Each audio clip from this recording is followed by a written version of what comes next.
Hello friends, welcome to वाइस दिया digital platform. मैं गौतम शर्मा।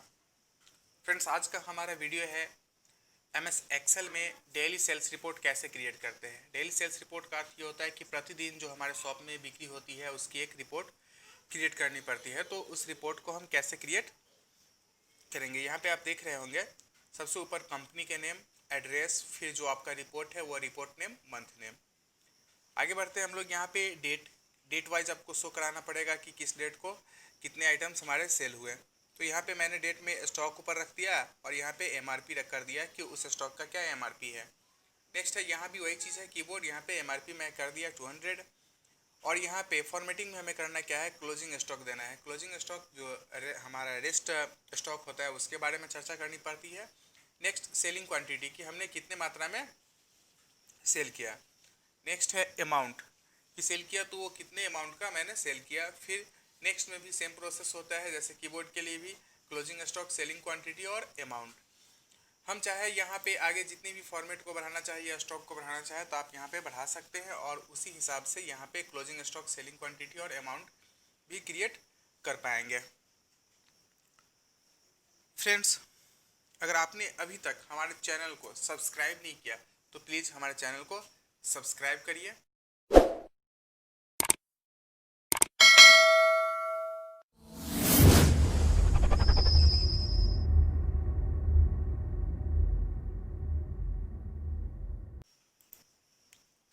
अब हम बढ़ते हैं अपने वीडियो के तरफ। तो अब यहाँ पे हम सबसे पहले क्या करेंगे, अपने कंपनी का नाम टाइप करेंगे कि हमारे कंपनी का क्या नाम है।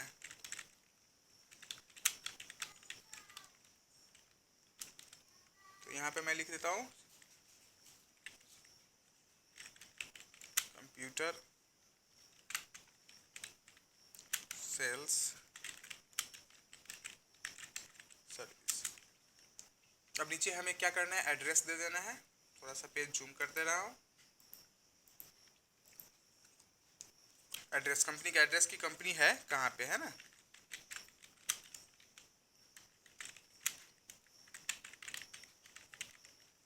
नेक्स्ट है, यहाँ पे रिपोर्ट नेम दे देना है। तो मेरा है डेली सेल्स रिपोर्ट। आगे क्या करना है, मंथ दे देना है। मंथ कौन सा है, तो हम कौन सा मंथ का बना रहे हैं वो मंथ नेम दे देंगे यहाँ पे। नेक्स्ट, अब यहाँ पे हमें क्या करना है, डेट देना है। डेट को मेंशन करना है। तो डेट, अब यहाँ पे हमें देना है क्लोजिंग स्टॉक।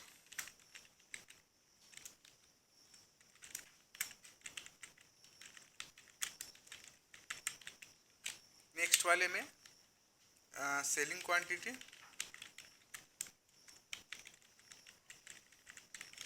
और फिर यहाँ पे अमाउंट। सेम चीज़ को हमें यहाँ पे भी रिपीट करना है। तो उसके लिए हम यहाँ से क्या करेंगे, सेलेक्ट करके कॉपी और पेस्ट भी कर सकते हैं। तो कॉपी कर लिया, यहाँ पे हमने क्या किया, पेस्ट कर दिया। फिर तो आप जितनी चाहे उतनी बार यहाँ पे बढ़ा सकते हैं। अब हमें क्या करना है, स्टॉक के बारे में देना है। मैं फॉर्मेटिंग करना इसके बाद में बताऊँगा। सबसे पहले मैं क्या करता हूँ, यहाँ पे जितने भी हमारे मैटर्स है उन सभी मैटर्स को टाइप कर लेते हैं। तो यहाँ पे हमें क्या करना है, जो हमारा स्टॉक है उसके बारे में चर्चा करना है। तो मैं यहाँ पे लिख देता हूँ माउस माउस और उसके एमआरपी को। फिर हमें क्या करना है, यहाँ पे आ जाना है अगले वाले में और यहाँ पे मैं कीबोर्ड कर देता हूँ।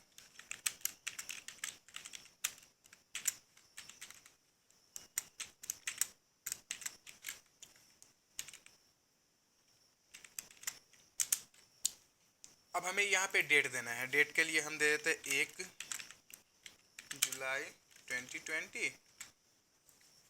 अब हमें इसे क्या करना है, फॉर्मेटिंग करना है। तो फॉर्मेटिंग कैसे करेंगे, तो सबसे पहले यहाँ पे आप स्पेस को एडजस्ट कर लेंगे। यहाँ ऐसे, जो आप पहले भी एक्सेल में सीख चुके हैं कि स्पेस को हम कैसे एडजस्ट करते हैं।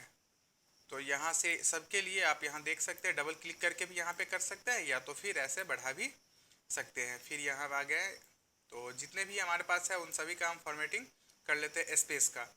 तो स्पेस को एडजस्ट कर लेते हैं। स्पेस एडजस्ट होने के बाद हमें क्या करना है, अब यहाँ पे आना है YSGR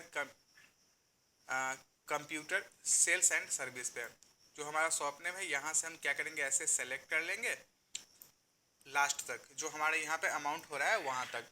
अब इसके बाद हमें क्या करना है, मर्ज एंड सेंटर का यूज़ करना है, जो आपको होम टैब में आ जाता है। मर्ज एंड सेंटर करने से ये हमारा सेंटर में हो गया और जितने भी हमारी ये जो सेल्स थे वो मर्ज हो गए। फिर एड्रेस को भी हम क्या करते हैं, मर्ज एंड सेंटर कर लेते हैं। अब है जो हमारा रिपोर्ट नेम है कि हमारा ये जो रिपोर्ट है वो कौन से नेम से है, तो उसे भी हम लोग मर्ज एंड सेंटर कर लेते हैं। इन दोनों को मर्ज एंड सेंटर करने के बाद अब हमें साइज मतलब फ़ॉन्ट साइज को अगर एडजस्ट करनी हो तो फ़ॉन्ट साइज को आप एडजस्ट कर पाएंगे यहाँ से होम टैब में। फ़ॉन्ट साइज एडजस्ट करना आप पहले से भी जान चुके हैं या देखे हैं, नहीं तो फिर से देख लीजिए। होम टैब में आने के बाद हम एडजस्ट कर लेते हैं। फिर एड्रेस को हम साइज दे देते हैं कुछ। नीचे है अब हमारा डेली सेल्स रिपोर्ट नेम, तो यहाँ से भी हम इसके कुछ साइज को क्रिएट कर लेते हैं। ये सभी को क्रिएट करने के बाद बैकग्राउंड कलर में हम थोड़ा दे देते हैं ये लुक के लिए। तो यहाँ पे आप होम टैब में ही फॉन्ट ग्रुप में आता है फिल कलर का, तो आप यहाँ से कोई भी अट्रैक्टिव कलर एक सेलेक्ट कर लीजिए और यहाँ पे आप दे दीजिए। उसके बाद फॉन्ट कलर को अगर चेंज करना हो तो फिर फॉन्ट कलर को आप चेंज कर दीजिए। बाकी जो फॉर्मेटिंग है, बोल्ड करना हो, इटैलिक हो या अंडरलाइन, जो भी करना हो आप यहाँ से इजीली कर सकते हैं। नेक्स्ट आते हैं अब यहाँ पे फॉर्मेटिंग के लिए इन दोनों सेल्स को हम क्या करते हैं, सेलेक्ट करके यहाँ पे होम टैब में आने के बाद एलिमेंट ग्रुप में मर्ज एंड सेंटर जो है वहाँ पे एक डॉट बना हुआ है, उस पर क्लिक करके हम क्या करेंगे, यहाँ पे मर्ज सेल्स कर लेंगे। मर्ज सेल्स से क्या होता है, ये दोनों सेल्स हमारा मर्ज हो गया। अब इसे हम पैराग्राफ के सहायता से क्या करेंगे, एडजस्ट कर लेते हैं। अब फिर हमें इस तीनों को, क्योंकि ये जो हमारा माउस है उसी के लिए क्लोजिंग स्टॉक, सेलिंग क्वांटिटी और अमाउंट की चर्चा है, तो यहाँ पे हम क्या करेंगे, इन तीनों को हम मर्ज कर लेंगे, ऐसे मर्ज एंड सेंटर कर लेते हैं। फिर यहाँ भी इसे क्या करते हैं, मर्ज एंड सेंटर कर लेते हैं। नीचे अब डेट को, तो डेट को हम क्या करेंगे, ऑटो फिल से यहाँ पे जो एक डॉट देख रहे होंगे नीचे, तो यहाँ से हम क्या करेंगे, अपने माउस के लेफ्ट बटन को पकड़ के नीचे की तरफ खींच देंगे, ड्रॉ कर देंगे। यहाँ से क्या होता है, हमारा डेट ऑटो फिल हो जाता है। फिर है अब यहाँ पे फॉर्मेटिंग करनी है, तो इन सब में थोड़ा कलर दे दीजिए ताकि अट्रैक्टिव लुक हो जाए, क्योंकि लुक काफ़ी इम्प्रेस करता है हमारे फॉर्मेट को। तो ऐसे सेलेक्ट कर लेंगे। फिर यहाँ से भी हम चलिए इसी को क्रिएट कर लेते हैं। यहाँ भी आ जाने के बाद फिर हम क्या करते हैं, यहाँ से एक कोई दूसरा कलर ले लेते हैं। चलिए यहाँ ऐसे फॉर्मेटिंग कर लेते हैं। उसके बाद हमें फिर क्या करना है, यहाँ पे आ जाना है, लगा देना है क्या, बॉर्डर। तो ऐसे जहाँ तक भी आपका रेंज है, सेल रेंज, वहाँ पे सेलेक्ट, वहाँ तक सेलेक्ट कर लीजिए। होम टैब में आ जाइए। होम टैब में आने के बाद फॉन्ट ग्रुप में आने के बाद ऑल बॉर्डर करिए। क्या करना है, यहाँ पे हमें ऑल बॉर्डर कर लेना है। ऑल बॉर्डर्स जैसे ही हमारा हो गया तो ये इस तरीके से फॉर्मेट, अब फॉर्मेट बन के हमारा कंप्लीट हो गया। अब हमें इसमें स्टॉक को मेंटेन करना है, तो स्टॉक मेंटेन करने के लिए यहाँ पे हमें देना है कि इस मंथ का 1 जुलाई का जो क्लोजिंग स्टॉक है माउस का, वो कितने क्वांटिटी में है। तो यहाँ पे मैं बैक मंथ से देख करके यहाँ पे मैं टाइप कर देता हूँ, जैसे कि 500। तो 500 मैंने यहाँ पे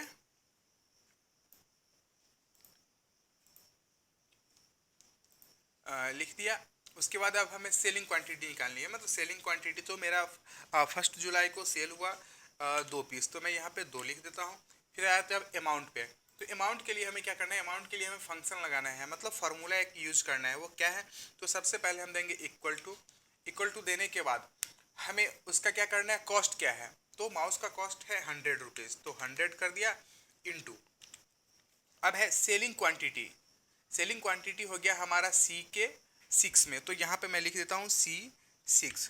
उसके बाद हमें क्या करना है, अब इंटर बटन को प्रेस कर देना है। जैसे ही इंटर बटन प्रेस करते हैं तो यहाँ पे 200 आ जाता है, क्योंकि 100 रुपीज़ में एक मिल रहा है, तो 2 पीस का हमारे पास कितना, मतलब कितना हो गया MRP, तो 200 हो गया। यहाँ पे आप देख रहे हैं ठीक उसी तरीके से अब कीबोर्ड का भी कुछ हमें स्टॉक ले, जैसे कि यहाँ पे हम 350 ले लेते हैं स्टॉक। उसके बाद है सेलिंग क्वांटिटी, मैंने यहाँ पे बेचा 3, मतलब 3 पीस। तो अमाउंट कैसे निकालेंगे, तो उसके लिए सेम फंक्शन हमें यूज़ करना, इक्वल टू जो हमारा MRP है, तो MRP हो गया इस स्टॉक का 200 इंटू जो हमारा अब सेलिंग क्वांटिटी है, तो सेलिंग क्वांटिटी हो गया F के 6 में, F के 6 में। उसके बाद हमें क्या करना है, इंटर बटन को प्रेस कर देना है। अब यहाँ पे देख रहे होंगे 600 आ गया। तो इस तरीके से हम निकाल सकते हैं फर्स्ट डे का। अब हमें सेकेंड जो जुलाई है उसमें हम अपने ये जो क्लोजिंग स्टॉक है उसको कैसे मेंटेन करेंगे, तो उसे मेंटेन करने के लिए हमें क्या करना है, सबसे पहले यहाँ पे क्लिक कर देना है, मतलब उस सेल में आ जाना है। फिर हमें लिखना है इक्वल टू फर्स्ट डे जो हमारा स्टॉक था, जैसे कि 500 था, उसमें से हमें माइनस कर देना है क्या, तो यहाँ पे 2 कर देना है। तो हम यहाँ पे कर दिए 2। अब हमें ऐसा नहीं लिखना है कि इक्वल टू 500 माइनस 2। अगर आप इक्वल टू 500 माइनस 2 भी करेंगे तो 498 होगा। 498 होगा, वो सही है कि 498 होगा, बट आपके फॉर्मेटिंग में प्रॉब्लम आ जाएगा। आप अपने फॉर्मेटिंग को सही से इजीली तरीके से नहीं कर पाएंगे फास्टली। तो फास्टली वर्क करने के लिए कुछ फंक्शन है, उसकी ही सहायता से आपको वर्क करना पड़ेगा। तो यहाँ पे मैं इंटर बटन प्रेस कर देता हूँ, 498 आ गया। और 498 आ गया तो आप यहाँ से नीचे ये जो डॉट बना हुआ है वहाँ से पकड़ करके नीचे की तरफ आप जब खींचेंगे, या तो फिर सेलेक्ट करके कंट्रोल डी का यूज करेंगे, तो भी ये सब में 498 आ गया है। वो इसलिए आया क्योंकि यहाँ पे तो हमारा सेल हुआ नहीं है दूसरे रोज में। अब यहाँ पे हम एमआरपी में, मतलब अमाउंट में भी वही चीज़ करेंगे, ऐसे सेलेक्ट कर लेंगे। सेलेक्ट करने के बाद हम यहाँ कंट्रोल के साथ डी बटन को प्रेस कर देते हैं। जैसे ही हम कंट्रोल डी को प्रेस करें, मतलब प्रेस करते हैं, तो यहाँ पे 00 आया था। 00 क्यों आया? क्योंकि हमारा 2 जुलाई में तो कुछ आइटम सेल ही नहीं हुआ। तो यहाँ पे जैसे ही मैं 1 2 या जो भी कुछ डालते हैं, तो यहाँ पे क्या होगा ये देखेंगे आप। जैसे मैं इंटर मारूंगा तो तीसरे तारीख में, मतलब 3 जुलाई में ये क्या होगा, स्टॉक हमारा 497 हो जाएगा। क्योंकि 498 हमारा 2 जुलाई को है, तो हमने सेल भी कर दिया है 1 पीस। तो यहाँ पे 3 जुलाई को कितने आ जाएंगे, 497। और यहाँ पे एमआरपी अर्थात अमाउंट भी चेंज हो जाएगा। आप यहाँ देख सकते हैं, देखिए जैसे मैं इंटर बटन प्रेस किया तो अमाउंट आ गया यहाँ पे 100 रुपीज़, और यहाँ पे हमारे क्लोजिंग स्टॉक है वो भी चेंज हो गया। अगर मैं 3 जुलाई को सेल करता हूँ 0 क्वांटिटी, तो 0 जैसी मैं क्वांटिटी करता हूँ तो कोई चेंजिंग नहीं होता। फिर मैं यहाँ पे कर देता हूँ 4 पीस। तो जैसे ही मैं 4 पीस किया तो आप यहाँ देखेंगे हमारा जो क्लोजिंग स्टॉक है उसमें भी स्टॉक माइनस हो जाता है, और फिर हमारा जो अमाउंट है वो खुद निकल जाता है। तो अगर आप फंक्शन की सहायता से यहाँ पे, जैसे मैंने निकाला था यहाँ पे लिख करके B6 minus C6 equal to B6 minus C6, अगर आप वैसे निकालते हैं तो फिर ये फॉर्मेटिंग काम करेगा। अदरवाइज अगर आप 500 माइनस 2 करके निकालते हैं तो भी 498 आएगा, बट इस तरीके से फॉर्मेटिंग आपका वर्क नहीं करेगा। अब है इसे आप मान लीजिए सेलेक्ट करके कोई नया कलर दे दीजिए इसमें।